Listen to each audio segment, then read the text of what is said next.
Hello, my name is Paul and today we're going to be talking about the 144,000. Who are the 144,000 and where they come from? As you can see in the spirit of prophecy, numbers are always 100% right, accurate. So you'll see the 1260 days are 1260 years, the 2,300 days are 2,300 years, the 10 horns are 10 kings, the 4 beasts are 4 kingdoms, and the 666 is exactly 666. The 144,000 is 144,000 people, exactly, no more and no less. So we see in Bible prophecy that numbers do not have a symbolic meaning. They are always exact. No more, no. Here's a prophecy every seventh day Adventist should know. And we look at the weeks of days, and you see the days are exact. They are not symbolic. There's not a symbolic 2,300. It's not a symbolic 70 weeks. It's not a symbolic 1260. Numbers in this Bible prophecy from every seventh day Adventist should know are always exact. No more, no less. And the 666 is exact. No more, no less. Here are the 10 kings of the beast. And as you can see, there are 10 kingdoms. No more, no less. In Bible prophecy, numbers are always exact. No more, no less. And now we're going to go through the 12 tribes. We now know in Revelation 7 the 12 tribes of Israel have been changed.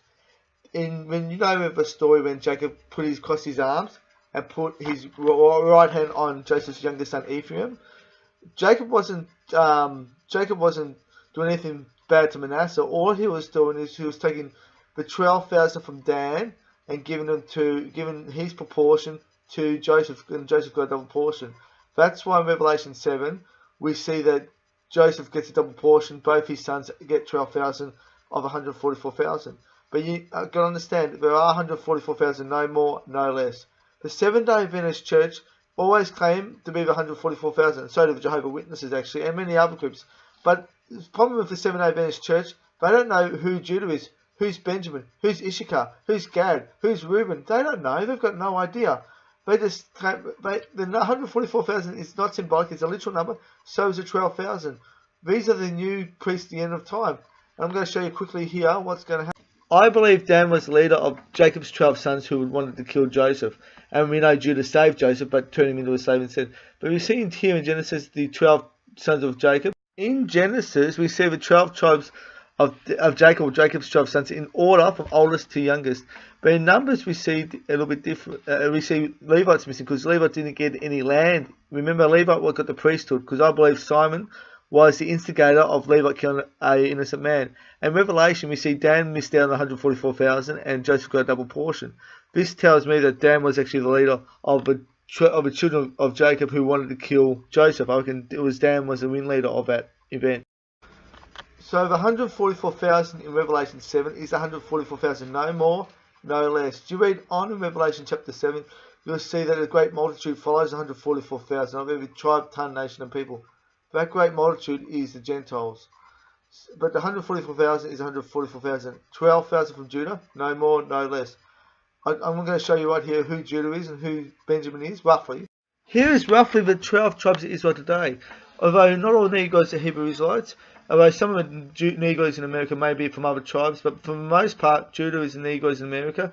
And you'll see through this picture where the 12 tribes are roughly as far as majority is today. Here is the African slave trade. As you can see, Hebrews were sent all over the world, not just in North and South America.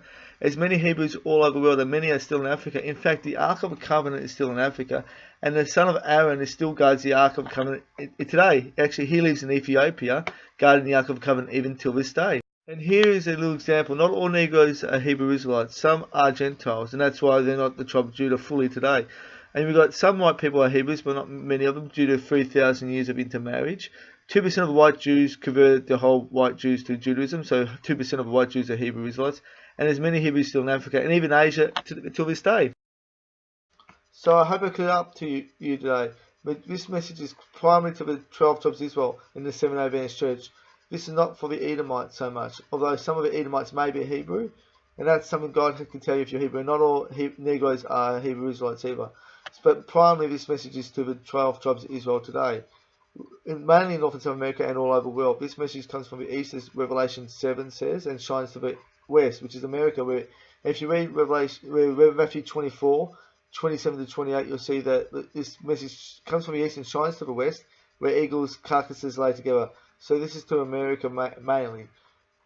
This message is mainly to the Hebrews Israelites. Majority of them are tan people, though there might be some white-skinned people in America who are Hebrews. But it's mainly to the melanated people in America and all over the world who are Hebrew Israelites.